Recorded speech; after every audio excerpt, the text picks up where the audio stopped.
పెళ్ళికి 17 కోట్లు పెట్టి ప్యాలెస్ బుక్ చేశాడు. అది రష్మిక మందన కూడా మ్యారేజ్ అయిన ప్యాలెస్ అనుకుంటా, అది కూడా అనుకుంటా. ఎందుకంటే అది పెద్ద ప్యాలెస్ కాబట్టి. పుట్టినరోజు నాడే ఆయన కాబోయే భర్తని చంపేసిందంటే ఆయన ఎంత అందంగా ఉన్నాడో తెలుసా మీకు? హీరోలాగున్నాడు మీలాగా. ఎట్లా చంపబుద్ధి అయింది? మీకేం తక్కువ? అంత మంచి ఆయనని చంపేసిందంటే చూడండి. బర్త్డే గిఫ్ట్ అంట. బర్త్డే గిఫ్ట్ అంటే ఒక లవర్ కోసము కాబోయే భర్తని చంపడము బర్త్డే గిఫ్ట్. ఇతని దగ్గర ఏముందని లవర్ దగ్గర? వీళ్ళు 17 కోట్లు అక్కడ ప్యాలెస్ బుక్ చేశాడంటే ఇంకా ఎన్ని కోట్లు వాళ్ళ దగ్గర ఉండాలో మీరు ఒక్కసారి మైండ్ పెట్టి ఆలోచించండి. అవునా కాదా? అలాంటిది డబ్బున్న, నేను ఒక్కటే చెప్తున్నాను, ఆయన ఎంతసేపు డబ్బున్న ఆడపిల్లల్నే సెలెక్ట్ చేసుకుంటారు. వాళ్ళు ఎక్కడికి పోతున్నారు? పైకి, పరలోకానికి పంపిస్తున్నారు. అందుకే డబ్బున్నోళ్ళు ఈ ప్రపంచంలో పేద పిల్లలు, పేద వాళ్ళ ఇంట్లో ఆడపిల్లలు చాలామంది అందంగా ఉంటారు. అలాంటి ఆడపిల్లల్ని చేసుకోండి అయ్యా. మీకు ఒక లైఫ్ ఇస్తుంది. ఎందుకంటే ఇంత డబ్బున్నోడు మనకు లైఫ్ ఇచ్చాడని సంతోషంగా చూసుకుంటుంది. ఇప్పుడు ఆయన బతికేమైంది? తీసుకొని వెళ్ళింది, తోసేసింది, చంపేసింది.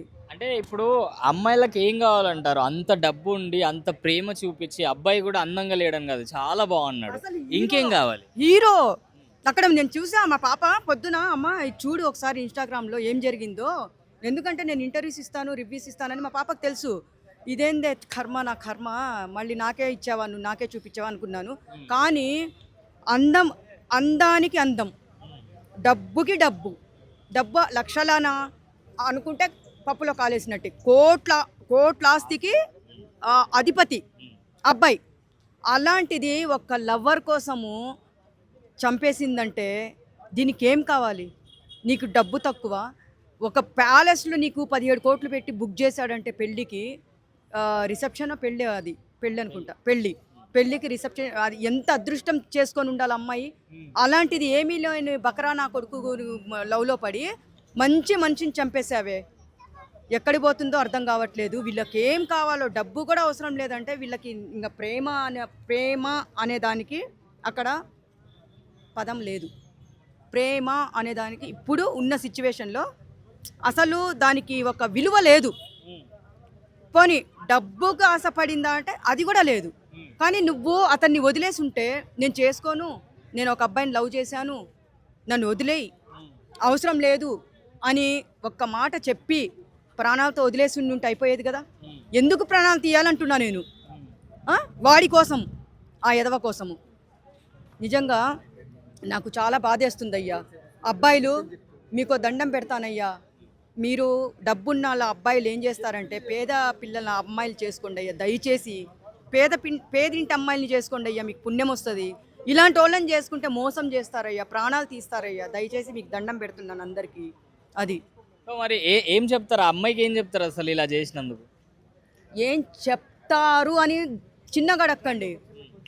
దాన్ని నా ముందుకు నిలబెడితే ఎలా తోసి చంపేసిందో అలాగే నేను తోసి ఇక్కడ తీసుకొని వచ్చి మన ట్యాంక్ బండ్లో కాదు, దుర్గమ్మ చెరువు దగ్గర తీసుకొని పోయి దాన్ని తోసి, దానికి వాళ్ళకు కూడా ప్రాణం విలువ తెలియాలిగా, భయం విలువ తెలియాలి కదా. అప్పుడు ఏం చేయాలంటే ఇలాంటి వాళ్ళందరినీ ఒక కొత్త శిక్షలు, ఎలాంటి కఠినమైన శిక్షలు రావాలంటే, అది అంటారు కదా, ముళ్ళుని ముళ్ళుతోనే తీయాలి, వజ్రంతోనే కొయ్యాలని సామెత మీరు వినే ఉంటారు.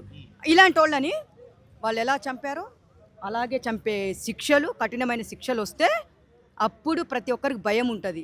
నేను చెప్పబోయేది ఏంటంటే, టోటల్గా అబ్బాయి ఎంత అందంగా ఉన్నాడంటే అసలు హీరోల కంటే అంత అందంగా ఉన్నాడు, అందగాడు.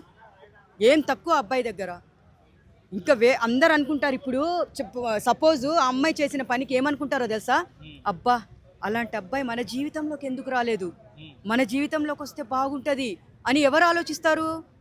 లో క్లాస్, మిడిల్ క్లాస్ ఫ్యామిలీ అమ్మాయిలు ఆలోచిస్తారు. అదే ఆలోచిస్తారు ఇప్పుడు. మీరు చూడండి కావాలంటే ఎంత అదృష్టం చేసుకుంది, దానికి ఏం పొయ్యే కాలం వచ్చింది దరిద్రపు దానికి అని చెప్పేసి ప్రతి ఒక్కరు తిట్టకుండా ఉండలేరు కూడా. నిజంగా ఇది చాలా బాధగా ఉంది నాకైతే. విని ఎంత బాధేస్తుందో నాకు. మా చిన్న పాప చెప్పినప్పటి నుంచి నాకు చాలా బాధపడుతున్నాను నేను. ఇప్పుడు ఈ అబ్బాయి ఉన్నాడు కదా, ఎవరైతే మ్యారేజ్ చేసుకుంటానన్నాడో అబ్బాయి ఈ అమ్మాయిని ఇంకా మ్యారేజ్ చేసుకోలేదు. అమ్మాయి వాళ్ళ వుడ్ బి ఆ మ్యారేజ్ ఎంతో గ్రాండ్గా చేద్దామని చెప్పేసి 17 కోట్లతో ప్యాలెస్ కూడా బుక్ చేశాడు. అండ్ ఈ బర్త్డేకి చాలా అమౌంట్ ఖర్చు చేశాడు. ఒక హోటల్ బుక్ చేసుకున్నాడు. బర్త్డే సెలబ్రేషన్ తీసుకెళ్ళాడు. నెక్స్ట్ ఈ అమ్మాయిని ఎవరైతే మ్యారేజ్ చేసుకోపోతున్నాడో, ఈ పూణే ఇష్యూ అన్నాం కదా, ఈయన ఎవరైతే మ్యారేజ్ చేసిన ఆ వుడ్ బి అన్న ఆయన ఫైనాన్షియల్గా స్ట్రాంగ్ అయినంత మాత్రాన అందరికీ ఖర్చు చేసే గుణం ఉండదు. ఆయన ఫైనాన్షియల్గా స్ట్రాంగ్, నేచర్ మంచిది, ఈవెన్ చాలా ఎఫెక్షనేట్గా చూసుకునే అబ్బాయిని ఈమె లవ్వర్ కోసం కళ్ళు మూసుకుపోయి చంపేసింది. అసలు చంపాల్సినంత అవసరం లేదు కదా. ఇప్పుడు మ్యారేజ్ అయ్యాక చంపారనుకోండి, సరే హస్బెండ్కి ప్రాపర్టీ ఎక్కువ ఉంది, చచ్చిపోతే ఆయన ప్రాపర్టీ మనమే తీసుకోవచ్చు, పిల్లల వంక చెప్పుకుని ఏదో వంకలు చెప్పుకుని ఇక లేడీస్ రకరకాల మల్టిపుల్ రీజన్ చెప్పి హస్బెండ్ని ప్రాపర్టీ తీసుకుంటారు. దాని గురించి కొంతమంది చంపేస్తారు ప్రాపర్టీ వస్తుందని. కానీ ఇక్కడ ఇది చాలా డిఫరెంట్గా ఉంది ఈ కేసు. మ్యారేజ్ కాలేదు కదా, ఆమెకి లవర్తో వేరే రకమైన, సో వదిలేయవచ్చు. చంపటమే ఇంపార్టెంట్ కాదు, వదిలేసే ఆప్షన్ ఉంచుకుని ఏం కాకముందు అసలు అంత బాగా చూసుకుంటే అబ్బాయిని చంపటం ఏంటి అసలు? అంటే ఇక్కడ పాయింట్ ఏంటంటే అబ్బాయికి డబ్బులు లేవని కాదు, అబ్బాయి ప్రేమగా లేడని కాదు, అబ్బాయి ఇంపార్టెన్స్ ఇస్తలేడని కాదు, ఆ అబ్బాయి చూడడానికి కూడా చాలా బాగుంది. చూడటానికి బాగున్నాడు, ఈ అమ్మాయిని బాగా చూసుకుంటున్నాడు, మరి ఇన్ని కోట్లు పెట్టి ప్యాలెస్ బుక్ చేశాడు, మళ్ళీ ఇంకా మ్యారేజ్ లేదు ఏమీ లేదు, పైగా బర్త్డే సెలబ్రేషన్స్ గ్రాండ్గానే చేస్తున్నాడు. ఇంత ఇదిగా తీసుకెళ్ళి హిల్ ఏరియాస్లోకి వెళ్ళి ట్రెక్కింగ్ అని అదని చెప్పిస్తుంది. అబ్బాయి ఫోటోలు తీసేటాలు ఇద్దరు కలిసి తోస్తారు. సో ఇది అసలు గవర్నమెంట్ ఇలాగ అబ్బాయిలు చంపిన అమ్మాయిలు దీని మీద పెద్ద స్ట్రిక్ట్ యాక్షన్ ఏం లేదు. జస్ట్ వెళ్తున్నారు జైల్లోకి, ఒక 6 monthsలో వచ్చేస్తున్నారు. అంటే అమ్మాయిలకి ఏం కావాలంటారు? అసలు ప్రేమ కావాలా, డబ్బు కావాలా, మంచిగా కనిపించే లుక్స్ కావాలా, అసలు ఏం కావాలి? అంటే ఇప్పుడు ఈ కేసు అన్నిటికంటే చాలా డిఫరెంట్గా భిన్నంగా ఉంది చెప్పాలంటే.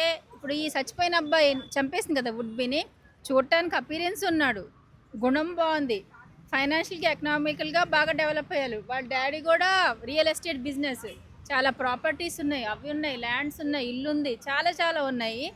మరి ఈయన చూడటానికి బాగున్నాడు, అన్ని రకాలుగా బాగున్నా, చంపాల్సిన అవసరం లేదు. మరి దేనికి చంపిందో లవ్వర్ ఇదిలో పడి కళ్ళు మూసుకుపోయి చంపింది. ఏం చెప్తారు ఇలాంటి అమ్మాయిలకు, ఇలా చేసే అమ్మాయిలకు? అంటే ఒక బిచ్చగాడి కోసం ఒక మంచి అబ్బాయిని రెస్పాన్సిబుల్గా, ఒక ఫైనాన్షియలే కాదు రెస్పాన్సిబుల్గా మంచిగా చూసుకునే అబ్బాయిని బిచ్చగాడి కోసం చంపిందంటే అమ్మాయి చాలా క్రూయల్ అయిన మైండ్. అండ్ పాముకి పాలు పోసామనుకోండి, దానికి పాలు పోసినా విశ్వాసం ఉండదు, నీళ్ళు పోసినా విశ్వాసం ఉండదు. పాము గుణం ఒకటే, పాలు పోసింది కదా అని మంచిగా ఉంటాం, అమ్మో ఈరోజు పాలు పోయకుండా నీళ్ళు పోసారు కాటేయటం ఏముండదు. పాలు పోసినా దాని స్వభావం సహజ స్వభావం కాటేయటం, నీళ్లు పోసినా కాటేయడం. నాకైతే ఈ అమ్మాయి పాము లాంటిది అనిపిస్తుంది, అంత బాగా చూసుకున్న అబ్బాయిని చంపేయటం. సో ఇన్స్టాగ్రామ్లో కూడా మీకు స్టోరీ పెట్టింది, అంటే నా బర్త్డే రోజు నువ్వు చనిపోవడం నాకు చాలా బాధాకరంగా ఉంది, నాకు డైజెస్ట్ అవుతలేదు అని చెప్పేసి. మరి ఇంత యాక్టింగ్ ఎందుకు అంటారు ఆమెనే చేసి? యాక్టింగ్ అంటే కేసులు అవ్వకూడదు, అది అవ్వకూడదు. వాళ్ళ హస్బెండ్ ఆయన వుడ్ బిన్ చంపేసి ఇప్పుడు నెక్స్ట్ ఎవరితో అయితే రిలేషన్లో ఉందో ఆయనతో హ్యాపీగా ఉండాలి, కేసు అవ్వకూడదు, స్టేషన్కి వెళ్ళకూడదు, జైలు వెళ్ళకూడదు.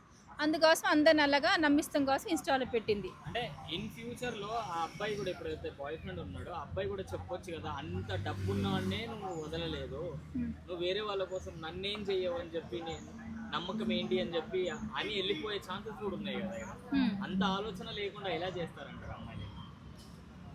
దీనికి అసలు మెచ్యూరిటీ లేదు, థింకింగ్ లేదు, క్రూయాలిటీ ఉంది. అమ్మాయి గుణం చూస్తుంటే నాకు అర్థమైంది అంటే ఫస్ట్ మెచ్యూర్డ్గా లేదు, నెక్స్ట్ ఏంటంటే మైండ్ చాలా క్రూరమైన మెంటాలిటీ, విశ్వాసం లేదు, మంచితనం గ్రహించే గుణం కూడా లేదు, ఇంకి మంచి ఏంటో చెడు ఏంటో గ్రహించే గుణం కూడా లేదు.